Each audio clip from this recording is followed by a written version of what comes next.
For the first time, the Cincinnati Bengals and the Hamilton County Commissioners are putting forward a joint plan for renovations at Paycor Stadium. WCPO 9 News reporter Sean Delancey has been all over this story. He is joining us here in studio with more on when work could begin. Yeah, Craig, it's going to take about $830 million for things like a north end zone renovation, new escalators, and more. But the proposal also says the stadium could be looking a lot like this still if the state doesn't pony up $350 million.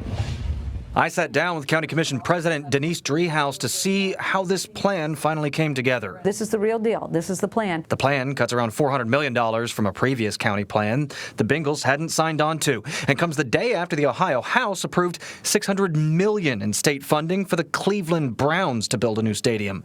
Last week, Finance Chair Brian Stewart laid out why the Bengals were left out. We've not received an ask about any other proposal. Okay, I mean, that may be coming, but it was not on my desk at the time this budget's done. And even after the new plan's release, Senate Finance Chair Jerry Serino said no one from the Bengals, Paycor, or the county had reached out to him about it. So to be clear, we had conversations with the governor last year. We asked for some revenue, and this is all part of a financial stack. That includes funding from the Bengals, NFL, county, and state. But we wanted to know about that request from Governor Mike DeWine, so we called him. My conversation with the county goes back to last summer.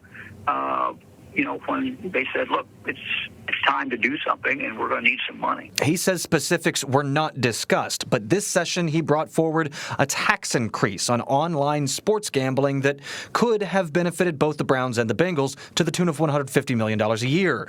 The House killed that proposal in their budget, but DeWine says the state can't fund stadiums without it. There is not money in our general fund budget to do all of these things. We cannot do them. That will not happen. Driehaus says the commission is looking to the Senate now to add their stadium funding. We're asking for $350 million from the state. Do you think the Senate will play ball here? I do. Really? I do. Yes, I do.